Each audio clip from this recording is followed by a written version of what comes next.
Ahora me corresponde presentar a la mesa 3, donde se abordará el derecho de familia. Este panel está conformado por los doctores Roger Rodríguez Santander, Zulema Wild, Eduardo Zambrisi y Ana Paula Jiménez. Nuestro primer panelista será el doctor Roger Rodríguez Santander, doctor cum laude en estudios avanzados en Derechos Humanos por la Universidad Carlos III de Madrid, profesor de la Pontificia Universidad Católica del Perú, de la Universidad del Pacífico y de la Universidad San Martín de Porres. El día de hoy nos brindará unos comentarios a la sentencia del Tribunal Constitucional recaída en el caso de Ricardo Morán. Adelante, doctor Rodríguez. Muchas gracias. En primer lugar, mi sentido agradecimiento al doctor Mario Castillo por la gentil invitación de permitirme intercambiar con ustedes hoy algunas ideas por breve tiempo a propósito de una sentencia reciente del Tribunal Constitucional, una importante sentencia reciente del Tribunal Constitucional emitida en el caso de Ricardo Morán.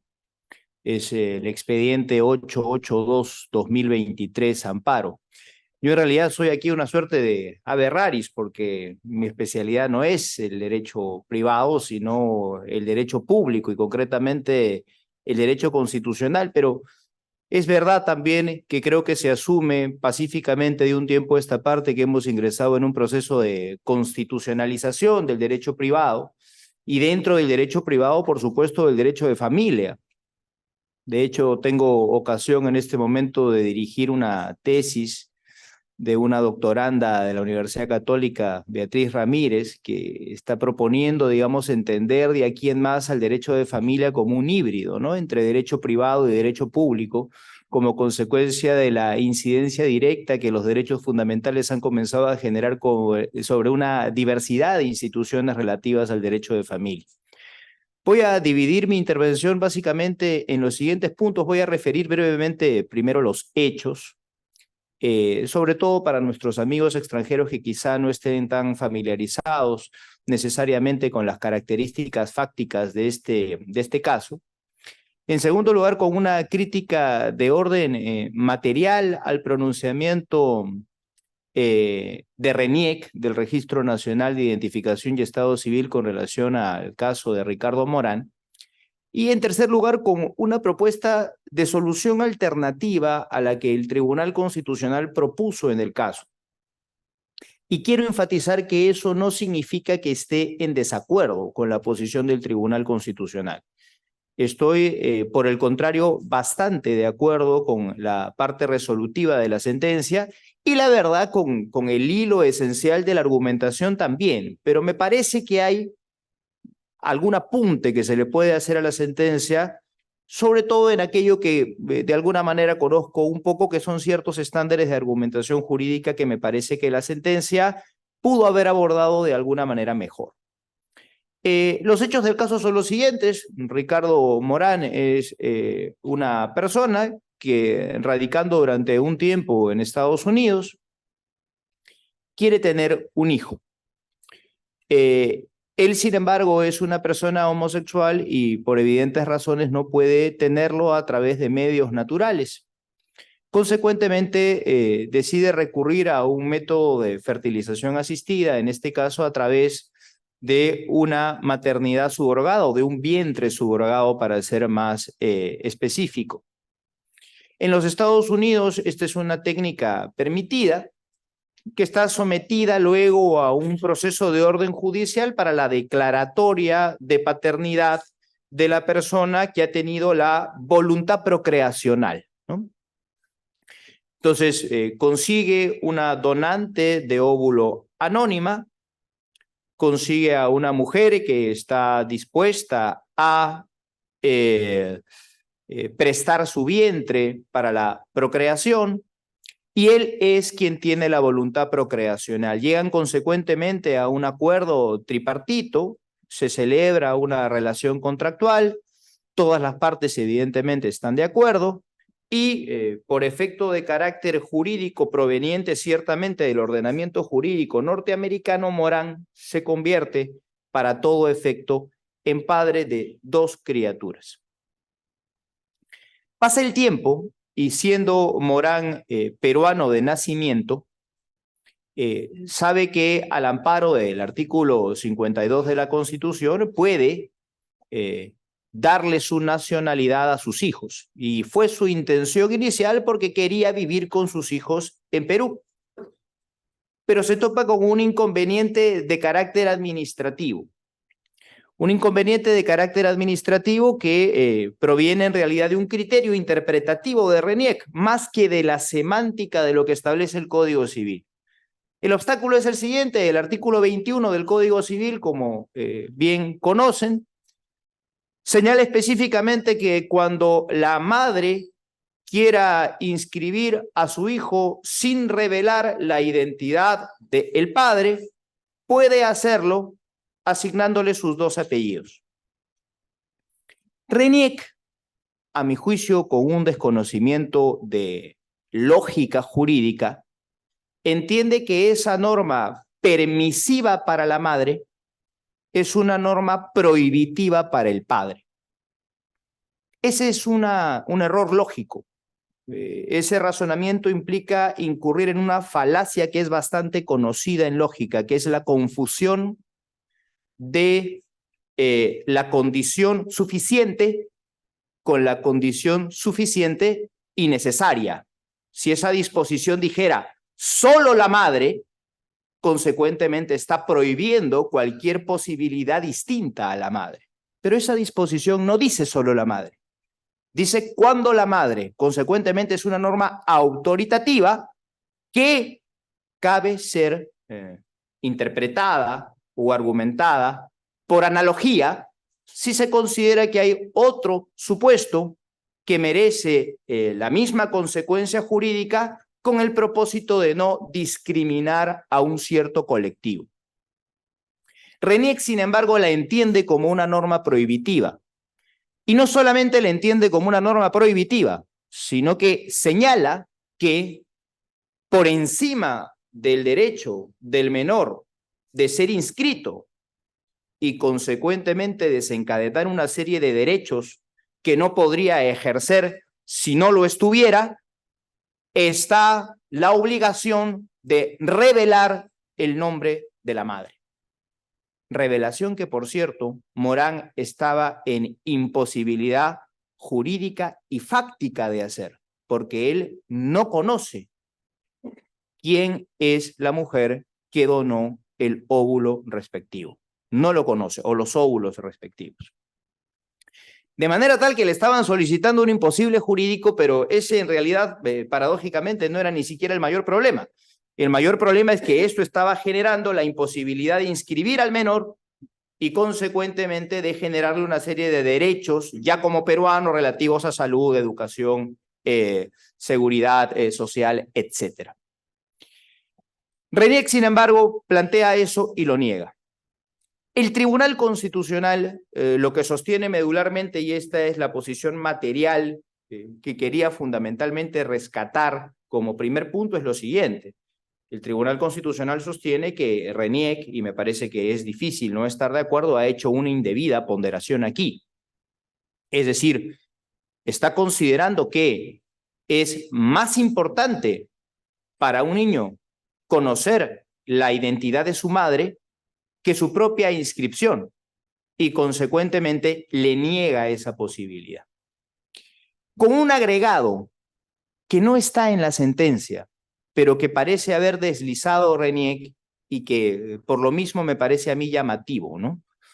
RENIEC, entre otras cosas, niega la inscripción del menor por su origen, es decir, por provenir de un vientre subrogado, que es una técnica que de acuerdo a RENIEC, y la verdad es que tenía razones literales ahí sí para sostenerlo en virtud del artículo 7 de la Ley General de Salud, es una técnica prohibida a nivel nacional.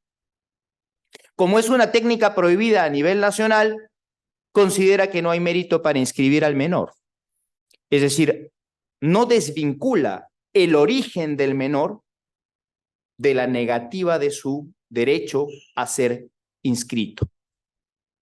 Bajo esa lógica, por ejemplo, ¿no? Como alguna vez escuché comentar a un magistrado del Tribunal Constitucional, y estoy acá siendo un poquitito infidente, no le digan a nadie, este magistrado dijo, ¿y qué pasa si el niño hubiese sido clonado? Que es una técnica evidentemente reñida con el derecho y con la bioética, ¿no?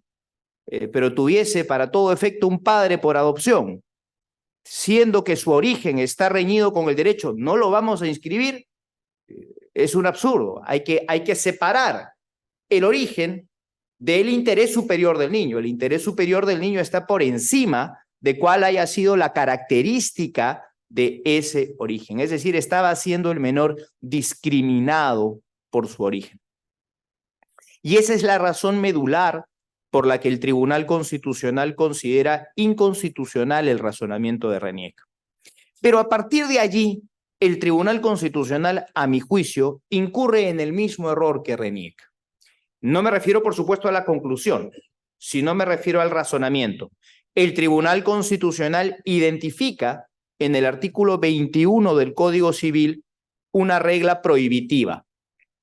Al decir que la madre está autorizada para inscribir al menor, interpreta que el padre está prohibido, cuando la disposición no establece solo la madre. Es decir, no establece que ser madre es condición suficiente y necesaria para poder no revelar el apellido del otro progenitor, sino que interpreta el Tribunal Constitucional que al ser esta dualidad necesaria y suficiente, consecuentemente el padre no está autorizado a hacerlo, cuando no es eso lo que señala la norma.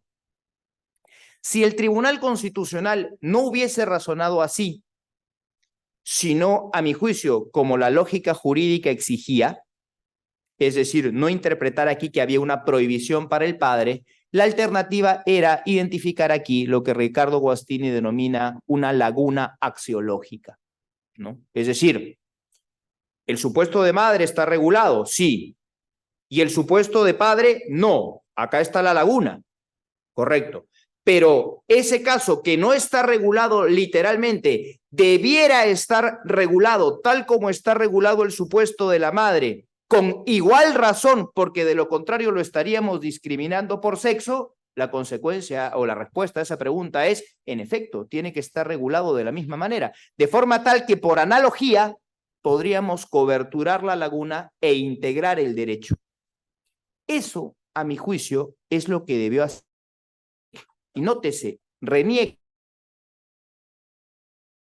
la administración pública está prohibida de ejercer control difuso contra la constitucionalidad de las normas en el Perú, pero no está prohibida de integrar el derecho. Consecuentemente, la administración pública, en este caso Reniec, pudo hacerlo. Pero incluso en la hipótesis negada de que se asuma que la administración no podía hacerlo, sin duda podía hacerlo la judicatura. Y me parece que ese es el camino que debió escoger el Tribunal Constitucional para establecer que, en efecto, el padre, en virtud del argumento por analogía, también tiene derecho, tanto como la madre, si no puede revelar el apellido de la madre, de inscribir a sus hijos, a su hijo en este caso, o a sus dos menores hijos, con sus dos apellidos. Y si eso es así, el Tribunal Constitucional, al hacer la integración, tenía adicionalmente una institución ideal para poder coberturar esta laguna con pretensiones generales. Sin embargo, lo hace solamente para el caso concreto. ¿Cuál era esa institución que el Tribunal Constitucional tenía a la mano para, después del argumento por analogía, poder establecer esta regla no solamente para efectos digamos, individuales respecto del caso concreto o interpartes para el caso concreto, sino como una norma general? Pues evidentemente a través de un precedente constitucional vinculante, que es una herramienta institucional procesal que está prevista ahora en el artículo 6º del título preliminar del nuevo Código Procesal Constitucional. A pesar de eso, a pesar de tener ese poder, de tener esa competencia y consecuentemente poderla haberla ejercido y no dejar la solución importante en el caso, pero finalmente circunscrita solamente a este caso individual, el Tribunal Constitucional no opta por eso y opta por exhortar al Congreso de la República, para que vaya uno a saber cuándo, porque de acuerdo a las estadísticas, cuando el Tribunal Constitucional exhorta, de cada 10 exhortaciones, el Congreso acata una, con lo cual acá tenemos 90% de probabilidades de que el Congreso no vaya a acatar o atender absolutamente nada.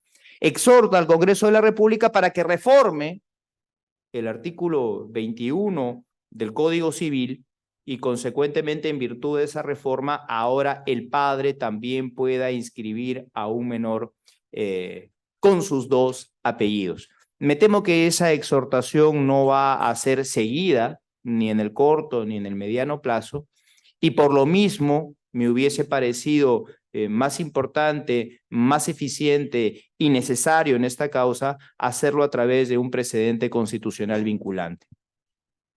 La sentencia del Tribunal Constitucional, sin embargo, es una sentencia muy importante, representativa justamente de este fenómeno de constitucionalización del derecho civil. Fenómeno que ha tenido digamos, un ejemplo también en el tiempo muy cercano, ¿no? Cuando el Tribunal Constitucional ha exigido interpretar el artículo 20 del Código Civil, en este caso como la literalidad sí dicta, sin necesidad de ninguna analogía, es decir, ¿por qué asumir que necesariamente el apellido del padre debe ir primero, tal como lo hemos asumido durante tanto tiempo a lo largo de nuestra historia republicana? Se puede creer seguramente que era una cuestión aséptica, pero lo cierto es que detrás de eso hay un estigma, ¿no? El estigma de la idea de que lo femenino está subordinado a lo masculino. Y además, no proviene de la literalidad del artículo 20. El artículo 20 lo que señala es que cuando un hijo es inscrito con el primer apellido del padre y el primer apellido de la madre. A eso se limita. No señala el orden en que esos apellidos deben ser incorporados. De manera tal que, tal como ya sucede en la gran mayoría de países de la región, comparativamente, y tal como me parece viene exigido por el artículo 2.2 de la Constitución que exige no discriminar por sexo, el Tribunal Constitucional con todo motivo ha señalado que el orden de esos apellidos pues será determinado en todo caso por los padres. Y si no se ponen de acuerdo por un juez que a menos que tenga razones muy valederas para privilegiar un apellido por sobre otro, y por supuesto esas razones valederas tienen que tener también algún tipo de amparo constitucional, lo definirá por sorteo. Pero no hay ninguna razón para asumir que el apellido del hombre deba ir necesariamente delante del apellido de la mujer. Es pues esta última fenomenología a través de esta jurisprudencia que me parece que evidencia que por lo menos en este aspecto, a mi juicio, por supuesto que se podría discrepar con ello, a mi juicio el Tribunal Constitucional está yendo por un buen camino y que consecuentemente el derecho privado a través de este modo de razonar se está convirtiendo también con el tiempo en una buena vía para hacer cada vez más efectivo el valor de la dignidad humana y consecuentemente entenderlo como siempre debe haber sido entendido, como fin supremo de la sociedad y del Estado. Yo les agradezco mucho por su atención y muchas gracias.